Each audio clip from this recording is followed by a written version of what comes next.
Nëse mendoni se rojet e mbretëreshës nuk lëvizin kur, nuk reagojnë dhe nuk janë gjithmonë të ftohtë sigur, atëherë kjo histori do t'ju bëjë të rimendoni gjithçka. Në mes të një vizite të zakonshme në kështjellën e Windsorit, një djalë me sindrom Down afrohet ngadalë drejt një ushtari të mbretëreshës. Ato kapela të mëdha me gëzof, uniformat e rregullta dhe fytyrat e ngrira në disiplinë të rrept, por ajo që ndodhi më pas ishte e pabesueshme. Semi po ecse në përoborët e kështjellës së Windsorit, një nga rezidencat kryesore të mbretëreshës së Anglisë. Kjo pasuri mbretërore është shtëpia e rojeve të kurorës, mbrojtjes të famshme për qëndrimin e tyre stoik, të heshtur dhe të palëkundur. Por ku Sami u afrua njërit prej tyre, reagimi i ushtarit ishte krejt i papritur. Vizita e Samit në Windsor u filmua, pasi ai ishte ylli një seriali në internet të quajtur Të Veçantët. Ky show ndishte jo vetëm jetën e tij, por edhe të miqeve të tij, Luisi, Maggie, Louis dhe Hilly. Seriali tregonte 5 të ri që përballeshin me jetën me sindrom Down, ndërsa në rastin e Luisit, ai kishte sindromën Williams. Veçanërisht seriali i pasqyronte ata pasi kishin bërë një hap gjigant në jetën e tyre. Ata ishin zhvendosur për të jetuar së bashku në një shtëpi të përbashkët në Brighton, Angli. Të Veçantët debutoi në internet në shtator të vitit 2009 dhe sezoni i parë me 10 episode bëri buj menjëherë. Seriali arriti të fitojë çmimin Webby 2010 për program më të mirë të realitetit, çmim i njohur si Oscar i internetit, dhe kjo ishte një arritje jashtëzakonshme. Sipas faqes zyrtare të show-ut, sezoni i dytë i serialit u rikthye për të ndjekur 5 shokët e shtëpisë 2 vite më vonë. Në atë kohë, Sami ishte në një mision personal. Ai ishte në kërkim të dashurisë dhe ishte pikërisht ky rrugëtim që e solli atë në portat e kështjellës së Windsorit, një nga portat më të rëndësishme të mbretëreshës.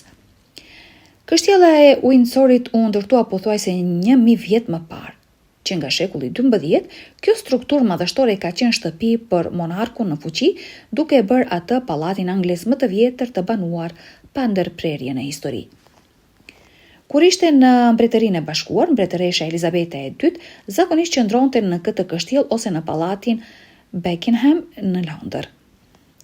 Në pamjet që tregojnë vizitën e Samit në Windsor, ai shëtit në përoborin e kështjellës dhe takohet me 2 ushtar të tjerë, reshterja Meghan Moore dhe Togher Brander.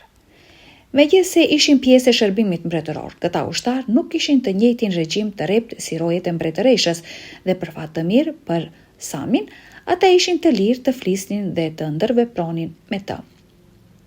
Sam kishte disa pyetje përpara se të arinin tek rojet e vërteta të mbretëreshës. Ata që vishen me kapelat prej gëzofi, të zi, pallto të gjata dhe dorezat e bardha, duke mbajtur pushk dhe duke qëndruar në heshtje të plot.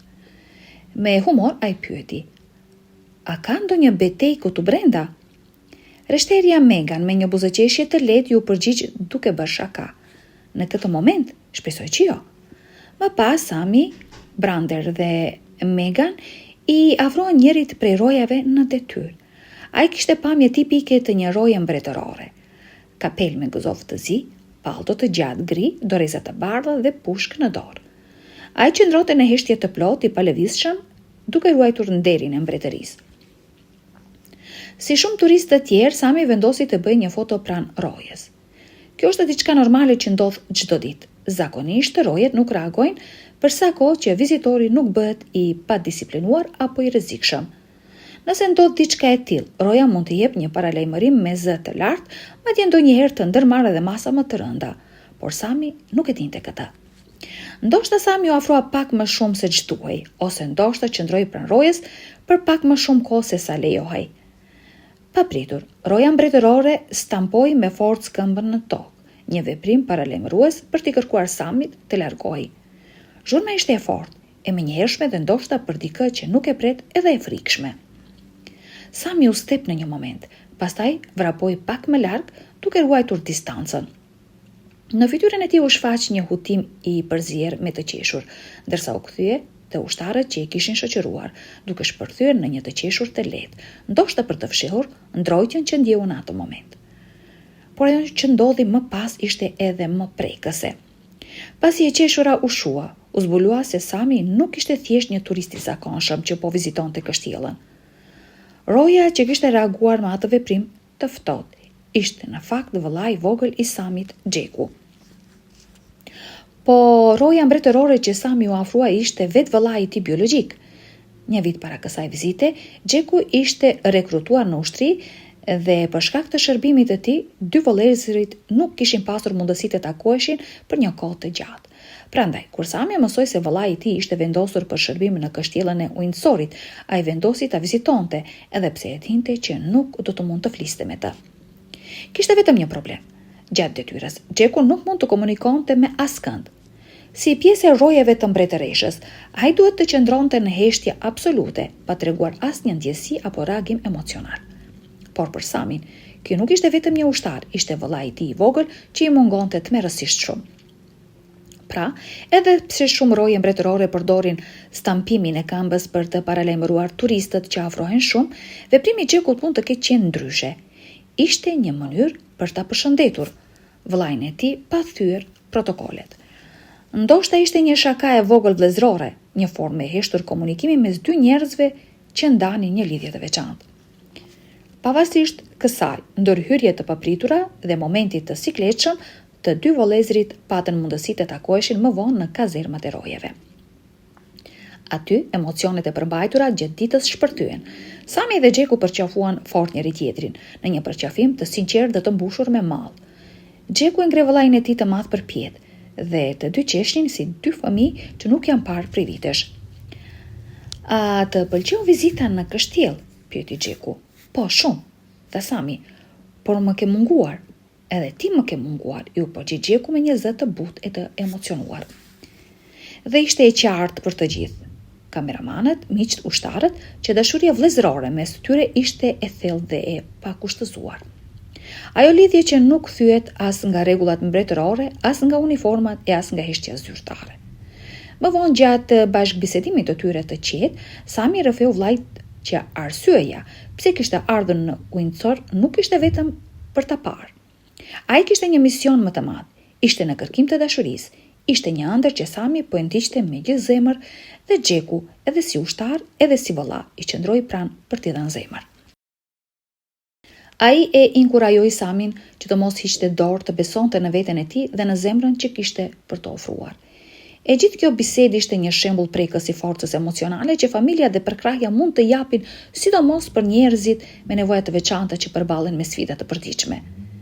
Nga ky moment i bukur vëllezëror, historia e Samit vazhdoi të ndiqej nga seriali Të Veçantët, i cili vazhdoi të dokumentonte jetën e tij dhe të miqve të tij në Brighton. Dhe gjatë këtij rrugëtimi emocional ndodhi diçka e veçantë. Sami krijoi një lidhje të fortë me një vajzë nga grupi i shtëpisë, Maggie, një nga bashkëjetueset e tij. Ata filluan të kalonin gjithnjë më shumë kohë bashkë. Kamera i ndoqi ndërsa përjetonin emocionet e para të dashurisë, shëtitjet, përqafimet, momentet e sikletshme, por edhe ata të mbushura me gëzim. Ata u përballan me ngritjet dhe uljet që sjell çdo marrëdhënie, por lidhja e tyre ishte mjaftueshëm e fortë për të mbijetuar, jo vetëm për gjatë 2 sezonave të serialit, por edhe për të tij. Në mars të vitit 2018, kanali zyrtar i Të Veçantëve në YouTube ndau një përditësim emocional për çiftin. Sami dhe Maggie tashmë kishin qenë së bashku për 6 vjet dhe njiheshin prej një dekade. Në videon e postuar, Sami u gjunjëzua, i emocionuar dhe me një unas në dorë i bëri pyetjen më të madhe të jetës së tij. Maggie, a do të martohesh me mua? Me sy që i shkëlqenin nga emocionet, Maggie tha po. Ishte një moment që preku zemrat e miliona njerëzve që kishin tjekur historinë e tyre. Një vajzë me ëndra dhe një djalë me guxim, që i treguan botës se dashuria nuk një sindroma, nuk një kufi, nuk ka nevojë për perfeksion. Ka nevojë vetëm për sinqeritet, për krahje dhe shpirt. Historia e Samit dhe Xhekut, dhe më vonë historia e Samit dhe Megit, janë dëshmi e qartë se njerëzit me sindrom Down nuk janë më pak, përkundrazi. Ata janë të jashtëzakonshëm, plot dashuri, kuraj dhe humanitet. Dhe nga njëherë, Një stampim i papritur i këmbës mund të çojë në një nga historitë më prekse që kemi parë ndonjëherë.